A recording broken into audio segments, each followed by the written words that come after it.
Indonesia merupakan negara maritim terbesar di dunia dengan wilayah laut yang sangat luas dan potensi sumber daya yang melimpah. Namun, selama bertahun-tahun perairan Indonesia menghadapi berbagai permasalahan seperti pencurian ikan ilegal, eksploitasi sumber daya laut, hingga lemahnya pengawasan wilayah perairan. Di tengah tantangan tersebut, hadirlah sosok Ibu Susi Pujiastuti yang menjabat sebagai Menteri Kelautan dan Perikanan Indonesia pada periode 2014 sampai 2019. Ibu Susi lahir di Pangandaran, Jawa Barat pada 15 Januari 1965. Beliau menempuh pendidikan dasar hingga ke SMA Negeri 1 Yogyakarta, namun saat duduk di kelas 2, beliau memutuskan untuk berhenti dan kemudian mengikuti program kerja paket C yang setara dengan ijazah SMA. Berkat dedikasi dan kontribusinya dalam bidang kelautan dan perikanan Indonesia, beliau menerima gelar Dr. Honoris Causa dari Institut Teknologi 10 November serta Universitas Diponegoro dalam bidang kebijakan, pembangunan, kelautan, dan perikanan. Sebelum terjun ke dunia pemerintahan, Ibu Susi dikenal sebagai pengusaha sukses di bidang perikanan dan penerbangan.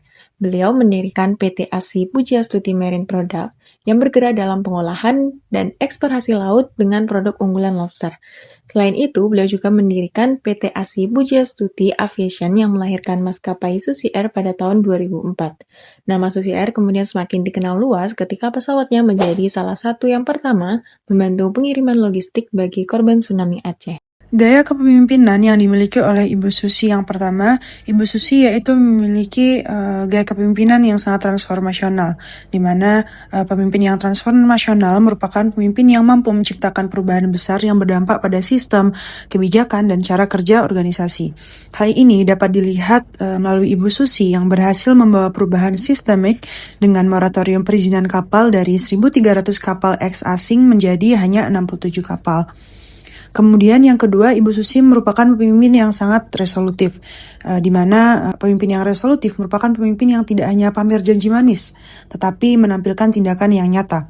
Hal ini dapat dilihat melalui slogan "Tenggelamkan" dan aksi nyata menenggelamkan 90 lebih kapal pencuri ikan tanpa kompromi.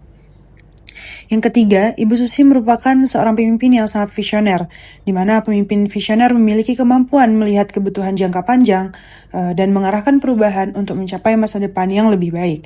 Hal ini dapat dilihat melalui Ibu Susi yang berhasil mengubah paradigma dari eksploitasi laut tanpa batas ke pengelolaan berkelanjutan yang mengutamakan kedaulatan maritim Indonesia. Orang mengenalnya karena menenggelamkan kapal. Tapi kepemimpinan Ibu Susi Pujiastuti jauh lebih dalam dari itu. Langkah pertama Ibu Susi di bulan pertama menjabat, moratorium izin kapal asing, yaitu melalui Peraturan Menteri KKP Nomor 56 Tahun 2014. Ibu Susi menghentikan sementara penerbitan lisensi bagi seluruh kapal nelayan asing, sekaligus melarang praktik transshipment atau bongkar muat ikan di tengah laut melalui Permen KKP Nomor 57 Tahun 2014. Dua kebijakan yang berani yang langsung memukul sindikat pencurian ikan. Demi menjaga ekosistem laut, Ibu Susi menekan pelarangan cantrang atau alat tangkap tidak ramah lingkungan melalui Permen KP Nomor 2 Tahun 2015 yang berlaku penuh mulai 1 Juli 2017. Dari cantrang, pokat harimau, hingga penggunaan bom ikan semuanya dilarang. Kebijakan yang berani meski menuai protes keras dari sebagian nelayan. Beberapa dampak kepemimpinan Menteri KKP Ibu Susi Pujiastuti diantaranya yang pertama yaitu pemberantasan illegal fishing. Tindakan tegas ini dan terukur ini memberikan dampak total 516 kapal pelaku illegal fishing ditenggelamkan mulai dari sejak November 2014 hingga Mei 2019. Kurang lebih 276 kapal berbendera Vietnam turut ditenggelamkan. Di dampak ekonominya, terjadi pertumbuhan nyata PDB perikanan, yaitu tumbuh rata-rata 5,02% per tahun sejak 2014. Yang ketiga, ekspor hasil perikanan naik 10 hingga 20% per tahun. Hal ini membuat neraca perdagangan perikanan Indonesia menjadi nomor 1 di Asia Tenggara. Yang terakhir, pemulihan stok dan produksi ikan, di mana terjadi peningkatan volume produksi ikan mulai dari tahun 2015 hingga 2017, yaitu naik 11,6%.